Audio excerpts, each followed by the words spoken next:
I just filmed this entire thing in slow motion.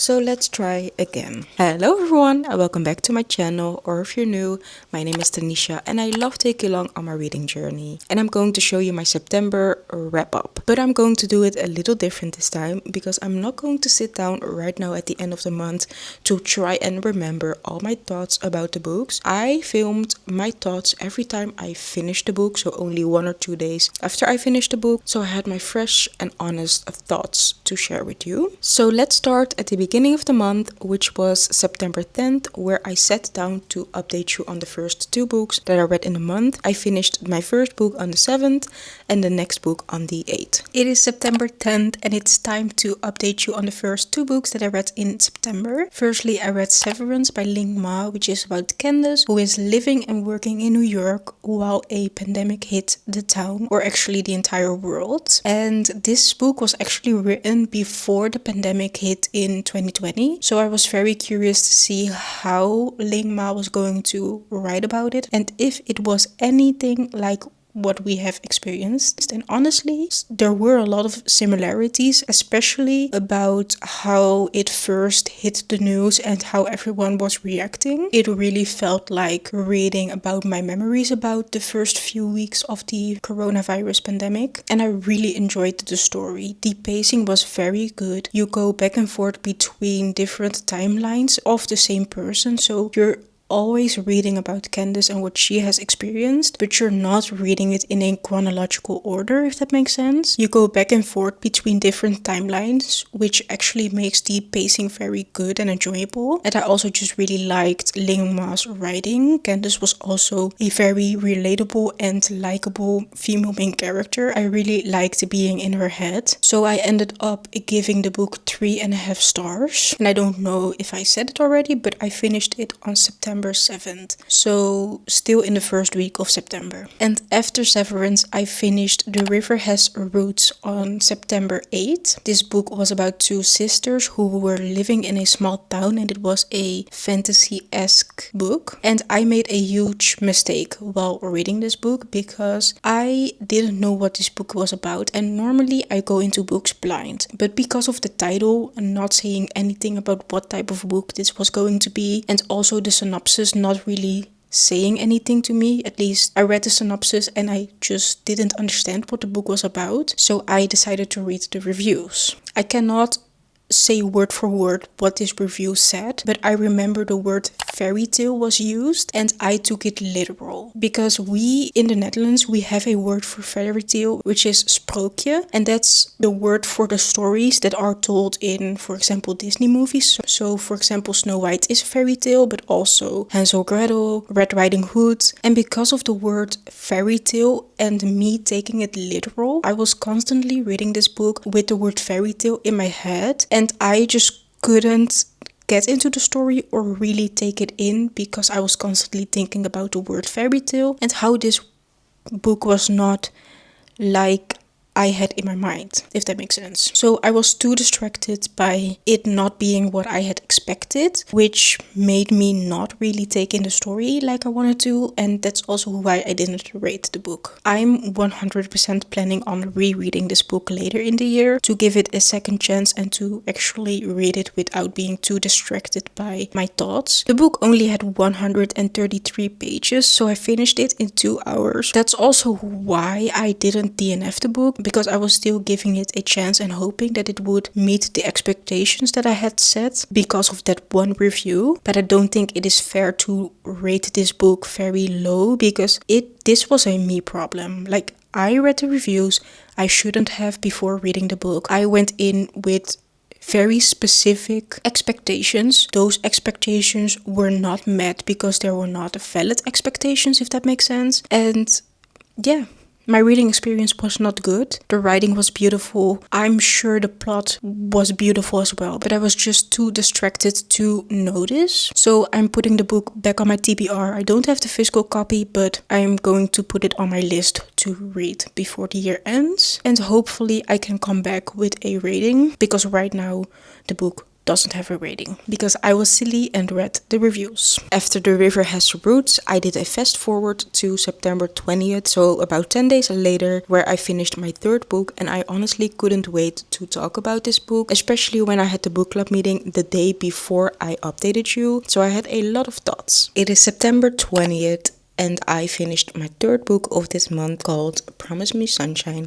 by Cara Bastone. I finished it 2 days ago, so on the 18th, but I wanted to wait on giving my thoughts because I had the book club meeting the day after, and I normally have better thoughts anyway if I let the book sit with me for a while before giving my final thoughts. So that's why it is 2 days later again before I give you an update. The first thing I want to say about this book is that it was beautifully written. There are so many good quotes in this book. It has a very good mix between heavy grieving moments and very cutesy loving moments. This book is about Lenny, who has lost her best friend Lou because of cancer, and she works temporary nanny jobs at different families, and she gets a job with Reese, who has a daughter called Ainsley, and Ainsley also has an uncle called Miles, and Miles lives in the same apartment building as Ainsley and Reese, so he's basically there all the time, and he has also dealt with some grief. So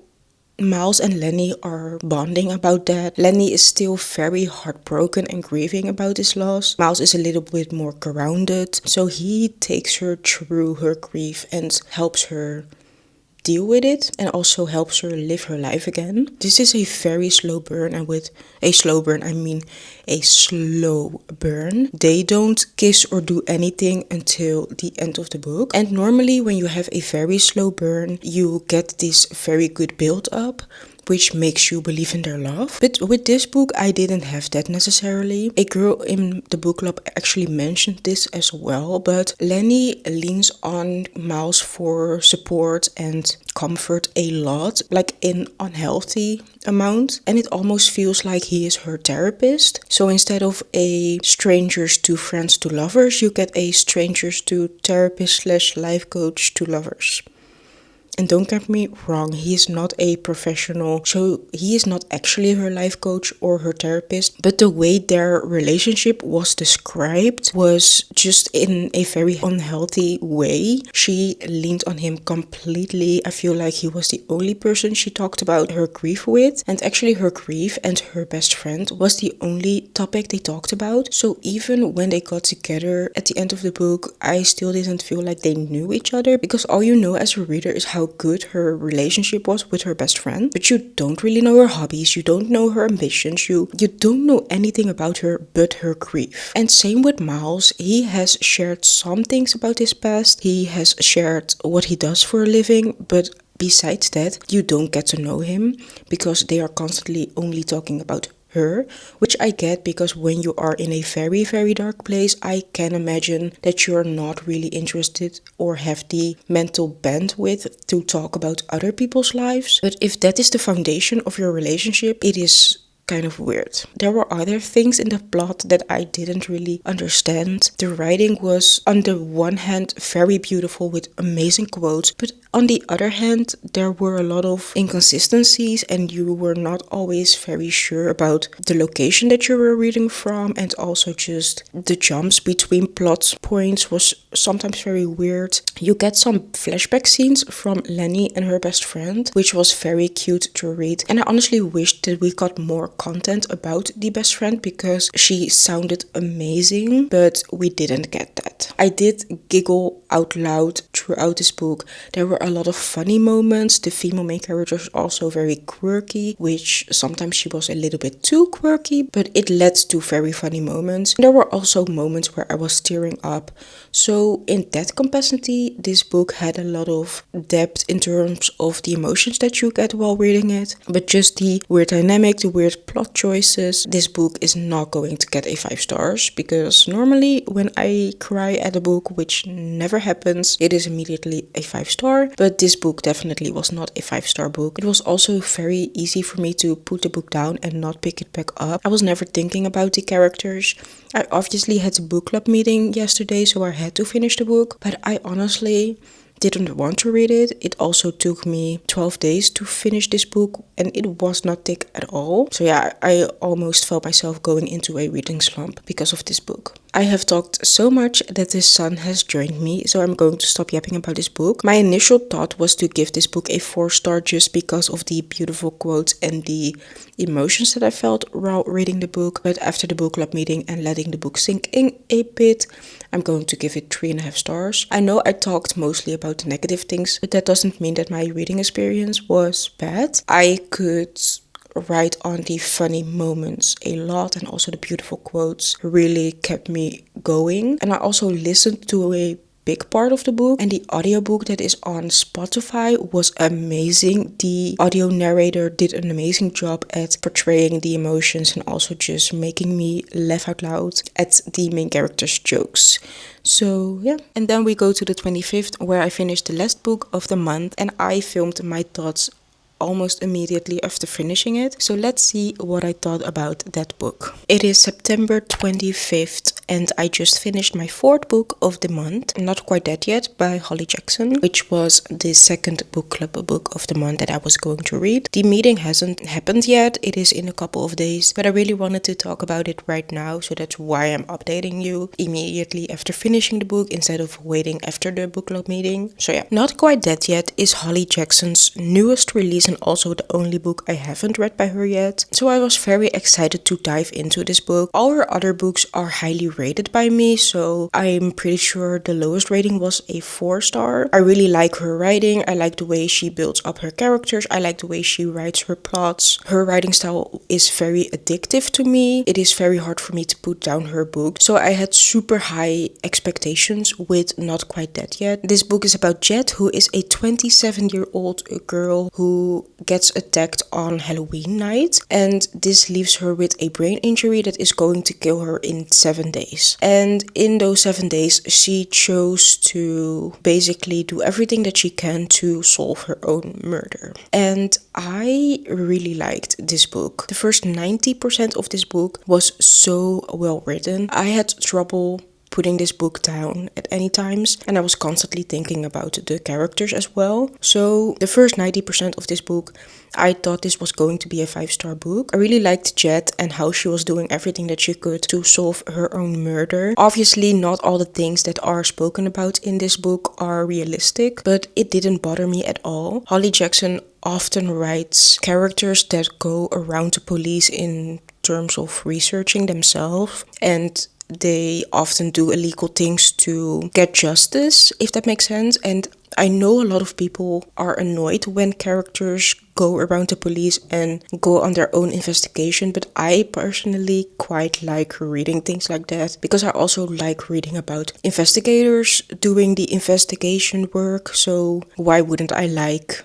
normal people doing it as well? I mean, it is fiction, so it doesn't have to be 100% realistic, so it has never bothered me, if that makes sense. So I really liked the character. I really liked the dynamic that she has with her family. Her family dynamics were very messy, and in that term realistic, because she grew up in a very rich family, and obviously there are rich families that are very loving, but in this case that wasn't 100% the case. There were a couple of characters in this book that annoyed me so much. Some of the characters were just so weird and annoying and rude, and I didn't like them, but I also appreciate that, because I don't want to like every single person in a book, especially not in a thriller. This book is the first adult thriller that she wrote. All her other books are young adult, and I think the only reason this book is classified as an adult book is because of how graphic the injuries were, and also, like, I personally wouldn't let my 14-15-year-old siblings read this book, so it's obviously not a young adult, but the characters still felt a little young to me. The female main character is older than I am, but I sometimes felt like I was reading about a 17-year-old, so in that sense I get why people are a little bit hesitant about this book being a adult fiction instead of a young adult fiction. But that can also just be because Holly Jackson is used to writing younger characters, because in all her other books I'm pretty sure her characters were still in high school. So I think this book is more new adult instead of a full adult book or a full YA book. But all in all, I just loved the reading experience. Like I said, the first 90% was a 5-star read, but the last 10% lowered the rating just because it felt a little bit rushed and also unrealistic how everything concluded. But my reading experience was amazing. I honestly felt like I was getting in a reading slump with my last book, and this book pulled me right out because I finished reading this book not too long ago, like maybe half an hour ago, and I immediately want to start a new book, which means I'm not in a reading slump. The last book was just not the right book to read, but this just shows that you are sometimes not in a reading slump, you are just reading the wrong book. So yeah, Holly Jackson did it again. She is my auto-buy, auto-read author. This book was not a perfect 5-star, but it was a solid 4.25 star. So all in all, I loved this book. Between the 26th and now, I have tried to pick up a new book, but I honestly haven't made up my mind yet what I want to read. I'm going back and forth between Half of a Yellow Sun and a cowboy romance, but you will see that in my next reading vlog or in my October wrap-up, whatever I decide to post. And with that being said, thank you so much for watching. Comment down below what you think about this form of wrap-up, and I will see you in my next video whenever I post it, because I'm very busy.